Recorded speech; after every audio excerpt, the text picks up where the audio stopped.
Welcome to Restoring Education in America with Priscilla Ron. She's a master educator and author, leading the conversation to restore the American mind through wisdom, virtue, and truth.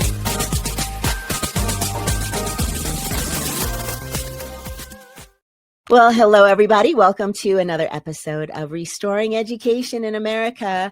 I'm your host, Priscilla Ron. Thank you so much for joining the conversation today. You know, as parents, we only have one opportunity to raise our children.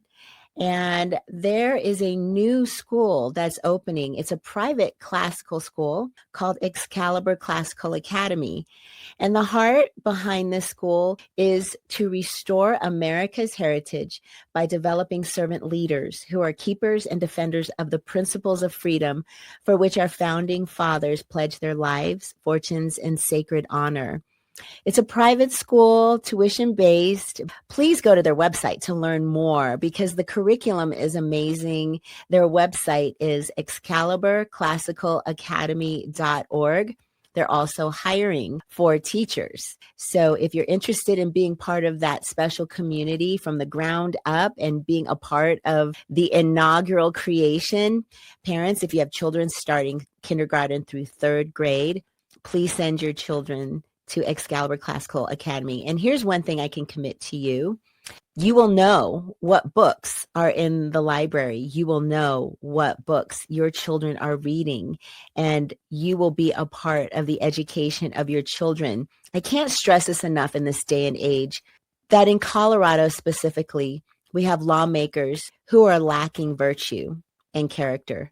And they're passing all kinds of laws, and they're shooting down laws that would be good for the protection of the children in our state.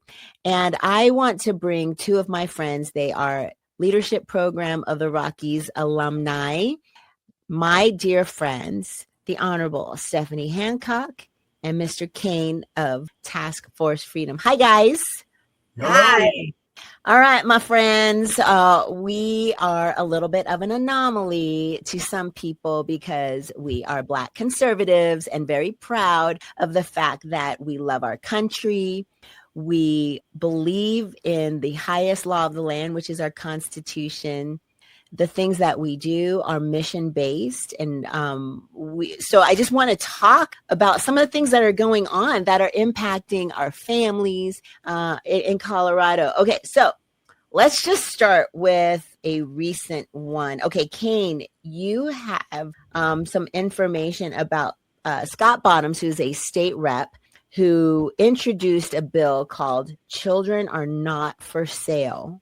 And tell us what happened down at the state when he introduced this bill. So I got information this week through a text message that he was trying to introduce this bill to get it passed. And what it does is it increases the penalty for child sex trafficking. I can't remember what the current penalty is, but he's trying to get it to life in prison for harming and sex trafficking a child. And no surprise to me, and the Democrats, they shot it down. The same thing, I think in that same bill was to increase the penalty for human trafficking. So I would ask you and to your audience, what is their motivation? Why would anyone shoot down a bill that would protect children from these freaks and perverts? Why would anyone? I can only surmise that they're okay with that process. That maybe they have friends that they're trying to protect. Maybe it's them. Maybe they're trying to protect. Oh, Cain, you're saying a lot. I don't know that for sure. I do know this. If I ride in the car with a guy or a girl that goes in and they rob a bank, guess who's going to be charged with bank robbery?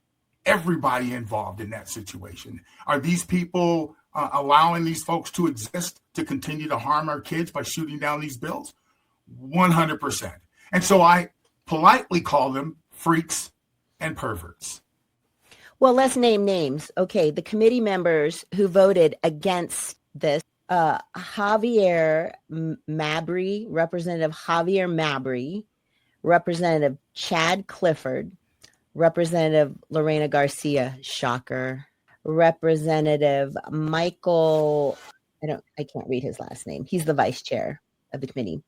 Representative Cecilia Espinoza, Representative Jen Bacon. Come on, sis. Representative Yara Zakai. I think she's the one that doesn't know how to dress for work and wears mini skirts.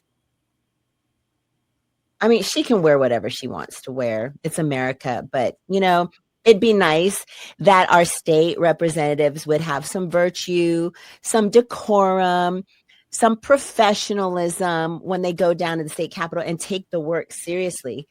They are not for protecting our kids at all. So I'm just really upset about this. Okay.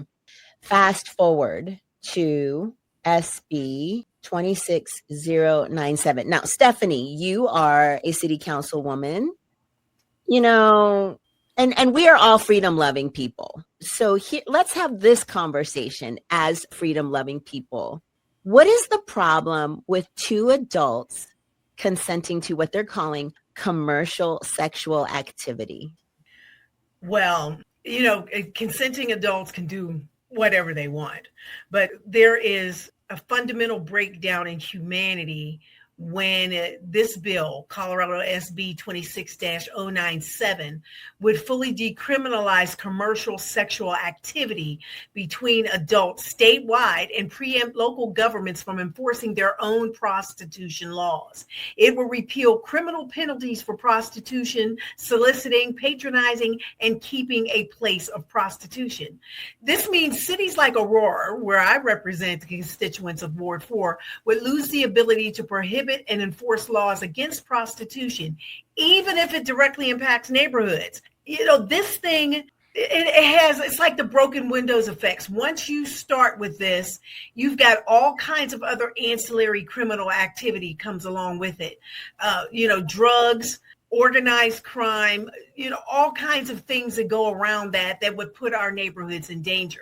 Some years ago, I was in Amsterdam, where prostitution is legal, and they diminish people to pieces of commodity. And I just feel like trafficking would be extended not only to women but also to children, which is a problem that we're having right now. I think there was a few years ago they busted a nail salon that had women held captive in the basement. Okay, nail salon on top, prostitution in the bottom. This just opens up a whole nother can of debauchery that we don't need to have in our city. And it undermines safety. It undermines the family dynamic. It undermines culture in our city. I'm just mystified that they're even thinking about doing this. So back to virtue and how we are trying to raise the next generation of children to value their bodies, to value other people, to understand the ramifications of having multiple partners that are not your covenant spouse. And, people argue, well, I'm not a Christian. I don't believe in that. But we still have to be a society, I think, that has certain boundaries around behavior. And I certainly don't want young people in Colorado growing up thinking that this is a career path for them, that this is something that's good for them. I'm not going to apologize for having morals and values and believing in virtuous behavior. So Cain, as someone who is spending so much of his time protecting children, how does this bill resonate with you? What's your first response to it? Okay. I'm going to be as polite as I can. These are evil people. I know we want to try to reach across the aisle and find common ground. How do you find common ground with people that want to make prostitution legal? I used to be a police officer. I know firsthand what it does, mostly to young women, very young. See, 18 is the age. Some of these women, they're 18 years old, but they have a mind of a 12-year-old. What happens to them? Many of the murders that take place, many of the serial killers, who do they go after? They go after prostitutes. They go after these lost souls that probably haven't seen their family in decades, and they disappear and nobody cares. Nobody cares. You can go to the FBI right now and you can see thousands and thousands of young women that are just gone. and nobody cares. But we have a state representative, if I can call their names, please. That's Javier, Chad, Lorena, Mike, Sissy, Jen, Jara, I don't know what your name is. These are evil people, and it's high time we remember what they are. We never, ever forget what they've done to our kids and what they're doing to the culture. Never, ever forget these people. The time will come when our votes will make a difference, and we should never, ever for the rest of our days forget what these monsters did to our children. So, Cain, these people are a master of wordsmithing, right? They change the names. Well, they go, oh, minor attracted persons. They're changing pronouns. So now it's commercial sexual activity, not prostitution, not sexual sin. Let's call it what it is, right? I recently started referring to the Democrat Party as Marxist communists, Marxist-coms. I added on top of that because people understand this term. They may not understand what a Marxist is or what a communist is. They do know what a pimp is. Mm-hmm. They have, whether it's from watching television or personal experience, they know what a pimp is. And a pimp is a horrible, controlling human being. And they use their words, they use intimidation, they use threats, they use violence, and they change the narratives and the wording. I have personal experience dealing with pimps, and everything that, if you look up the word pimp and what it describes, it is the Marxist-coms, the Democrats that are using that strategy on our culture and on our people. And let's call this what it is. This is a plot from the pit of hell. Let's just call it what it is. This is an attack from a biblical and a spiritual perspective. We're looking at people who have, this is an attack on the image bearers of God. And if you take and reduce a person to their lowest common denominator, where they would sell their bodies for $1 and debase themselves in such a way that they forget their own humanity, and people treat them less than human, then the enemy wins. The enemy takes, and I know of several people whose mission in life is to go out on these streets and talk to these women and try to pull them off the street. And they have been so debilitated, their minds, to your point, what you said, Cain, their intelligence, their own personal agency and sovereignty has been washed down so much they don't even know who they are. And it's only God that's going to pull them out of the darkness into the light. And to have this be codified as something that's an actual business practice by our own state government says a lot about what these people think about women. Okay, because women are mostly prostitutes. There are men too, but mostly women. And to have them cry out of both sides of their mouth, we have to protect women. We have to protect our girls, and then say it's okay to have legalized prostitution in our state. Yeah, so either they truly understand what prostitution is and they're all for it, or they're ignorant. And so I do want to believe that they're just stupid and they're not purposely putting people in this position. But I know of prostitutes who used abortion for contraception. And I mean their entire life, once every 12 months, once every 6 months. That's what they did. And it's unfortunate because if these people are just stupid, they really don't understand really what happens to these young ladies. They really have no idea the depressing, cruel treatment that these women receive. They have no idea. And I want to say, hey, ride along with a police officer and go to those places where these $5 prostitutes hang out and see what they have to do for a few bucks. And then you tell me you're okay with that. And if you say you're okay with it, then God's going to deal with you at some point in life. Well, let's name names. The prime sponsors who have no problem creating a bill like this. So Senator Nick Henriksen, Democrat. Senator Lisa Cutter, Democrat. Senator Lorena Garcia, Democrat. Senator Rebecca Stewart, all of whom were endorsed by the teachers union. So if you're a teacher and you pay union dues, just know that your hard-earned money goes to support over 95% of the time Democrats if not 100% of the time, because I can't tell you the last time the teachers union supported a Republican candidate for anything.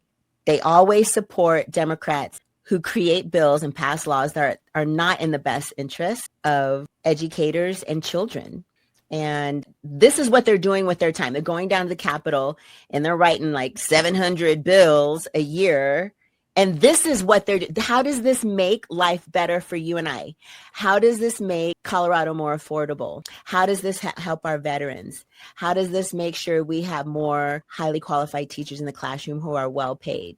I don't see how they're doing anything to help industry in our state. I mean, that's another question. Are they going to be paying taxes? I mean, gross. And to Cain's point earlier, a lot of these victims of prostitution are underage girls. Mm-hmm. They're underage people who don't have the capacity to make decisions. And if the age of consent is 12 in this state, correct me if I'm wrong, these are these are middle schoolers we're talking about. They're saying you have to be an adult. You have to be 18? Yeah, an adult. Okay. Mm-hmm. Regardless. How smart were you when you were 18? I was dumb as a brick when I was 18.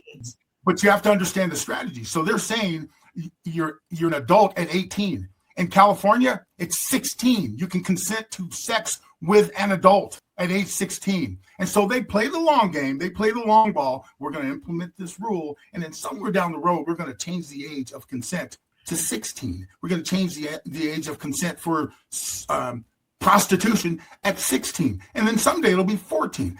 Here's my challenge. And I love these platforms because it gets the word out there. But if we don't do anything, if we just look at these podcasts and these platforms, and we as Christians and pastors and teachers and firemen and police, if we do nothing, it's useless. We need to fight back. And when I say fight back, I'm not saying do this crazy stuff like the trans Tifa folks. I'm saying just use your voice. Just tell the truth. At every turn, tell the truth. Even if it means you see this Chad guy in the supermarket. Go, hey, Chad, I know what you did. And God's going to hold you accountable for that. Maybe not on this planet, my friend, but one day you will be held accountable for what you've done to children and to our God-given culture. But why do morals matter, though? Why do morals and virtue matter in a free society? Well, it's important to know where that comes from.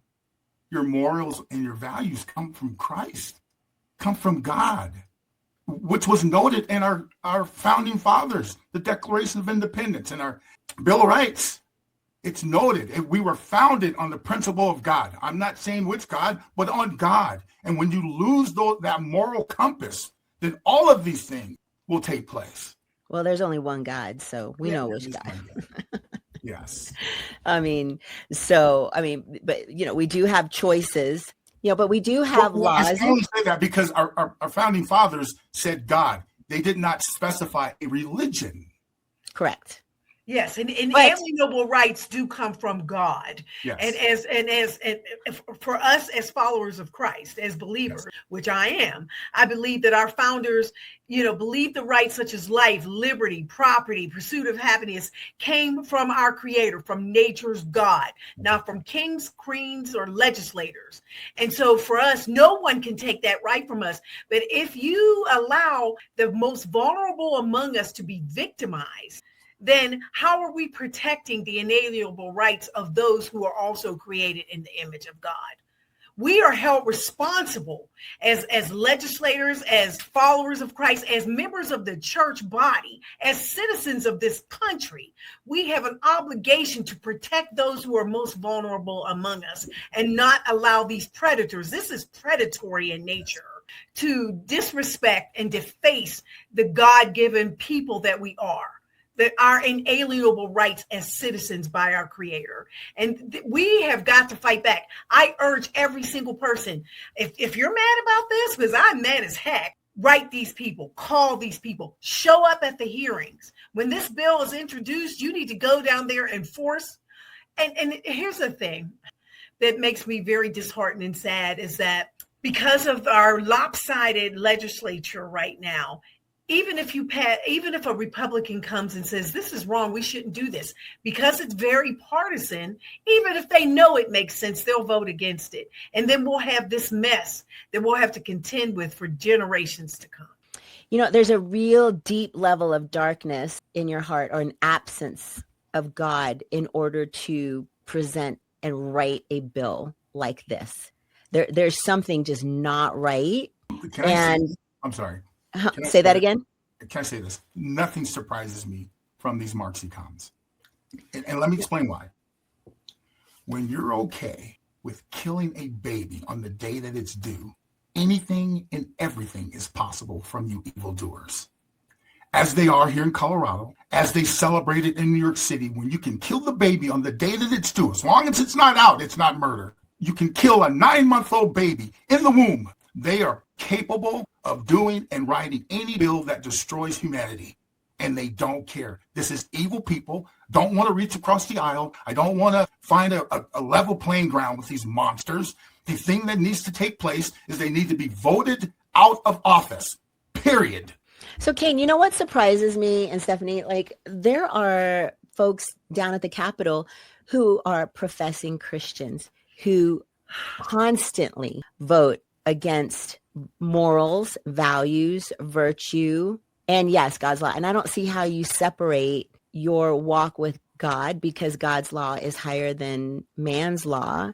That should be so embedded in who you are and the decisions that you make and the laws and policies that you support.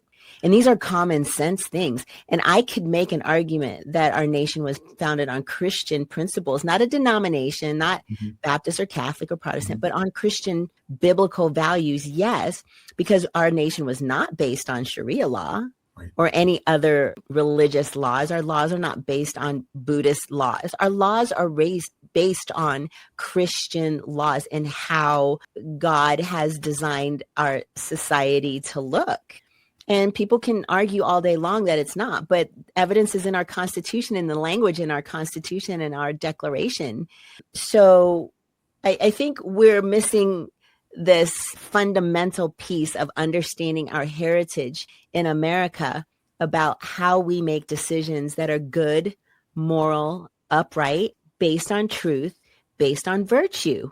If we could get back to those fundamentals, I think we could have a better society. We'd have less fighting. We'd have less evil, all of these things that we're talking about. And this, what I'm seeing from the Democrats down at the state legislature, does not represent servant leadership to me, Stephanie, because I know that's a term you like to use.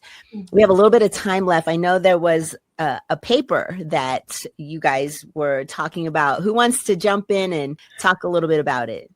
Bonhoeffer.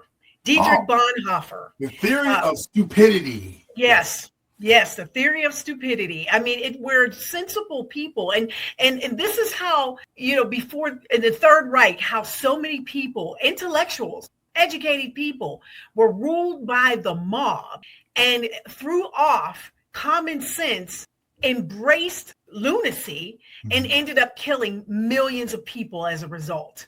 In his book, Letters and Papers from Prison, Dietrich Bonhoeffer talked about how people were enticed and really driven to stupidity. And you find that a lot of folks are that way today.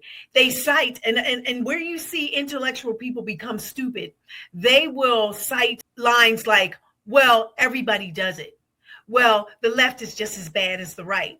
Well, yes, boys can be girls. It's okay for men to be in women's sports. When we know 20 years ago, that wasn't even in our lexicon.